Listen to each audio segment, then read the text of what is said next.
আজকে আবার বিয়েবাড়ির মেনু কার্ড থেকে একটা রান্না করলাম। আজকে করেছি দই কাতলা। নমস্কার, আমার চ্যানেলে সবাইকে স্বাগত।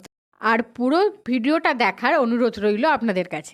বাড়িতে এসেছে 3 রকম মাছ। এটা হচ্ছে কাতলা মাছ। আহ, এখানে হচ্ছে আছে চিংড়ি মাছ আর হচ্ছে পাবদা মাছ। এটা দই কাতলা হবে, এটা হবে চিংড়ি মাছের মালাইকারি, আর ওটা হবে সর্ষে পাবদা। সবকটা মাছই নুন হলুদ দিয়ে মাখা ছিল। দই কাতলা তৈরি করার জন্য কি কি মশলা লাগবে সেগুলো একে একে দেখে নিন। এটা হচ্ছে রসুন বাটা, আদা বাটা, আর এটা হচ্ছে পেঁয়াজ বাটা। এতে দুটো মিডিয়াম সাইজের পেঁয়াজ আছে। এটা হচ্ছে কাজু, পোস্ত পরিমাণ মতো, আর তার থেকে একদমই কম মানে হাফ চামচের মতো দেওয়া আছে এখানে সর্ষে দিয়ে বাটা আছে। এটা হচ্ছে শুকনো লঙ্কা বাটা। এবার একটা কড়াইয়ে সর্ষের তেল গরম করে কাতলা মাছগুলো একটু লাল লাল করে ভেজে নেবো। এক এক করে সবই ভেজে নেবো। এখানে যে মশলাগুলো আমি দই কাতলার জন্য করেছিলাম, সেই মশলাগুলো কিন্তু পুরোটাই দই কাতলার জন্য নয়। এর হচ্ছে কিছুটা হচ্ছে দই কাতলার, আর কিছুটা হচ্ছে চিংড়ি মাছের মালাইকারির জন্য।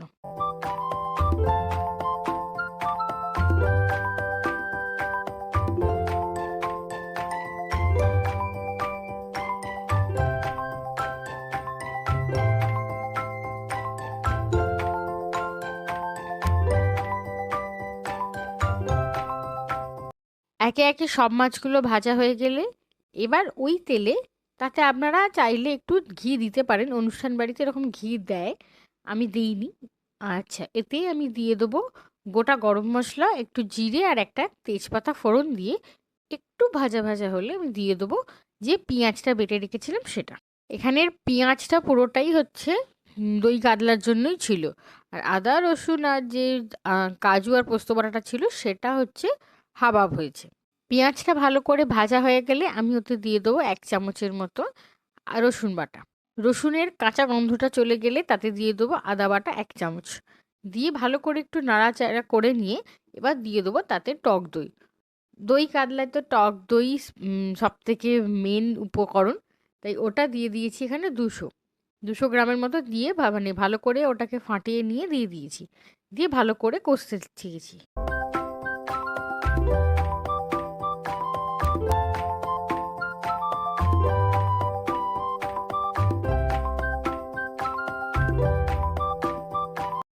দইটা দিয়ে ভালো করে একটু কষা হলে তাতে দিয়ে দিয়েছি হাফ চামচ হচ্ছে হলুদ গুঁড়ো, আর 1 চা চামচ দিয়েছি জিরের গুঁড়ো। দিয়ে ভালো করে কষিয়ে নিয়েছি। এবার তাতে আমি দিয়ে দেবো যে লঙ্কাটা বেটে রেখেছিলাম সেইটা।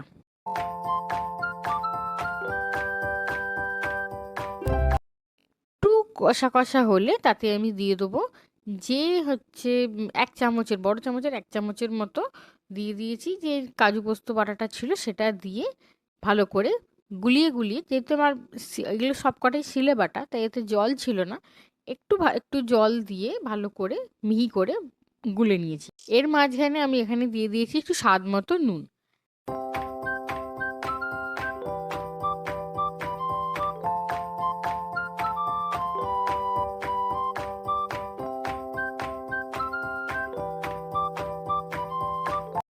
এটা আমার দাদার বিয়ের মেনু কার্ড।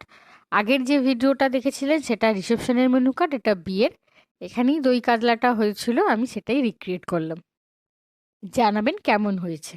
মশলাটা যখন একটু তেল ছেড়ে ছেড়ে যাবে তখন আমি দিয়ে দেবো মাছগুলো। আর আমার এখানে যেহেতু অনেকগুলো মাছের আইটেম আজকে ছিল, তাই আমি মাছের বিশেষ কি সেরকম ঝোল রাখিনি।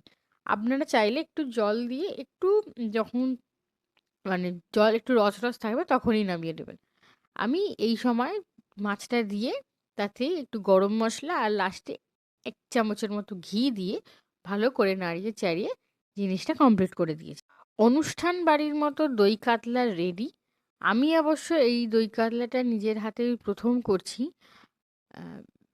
জাস্ট অসম খেতে হয়েছে, সত্যি কথা।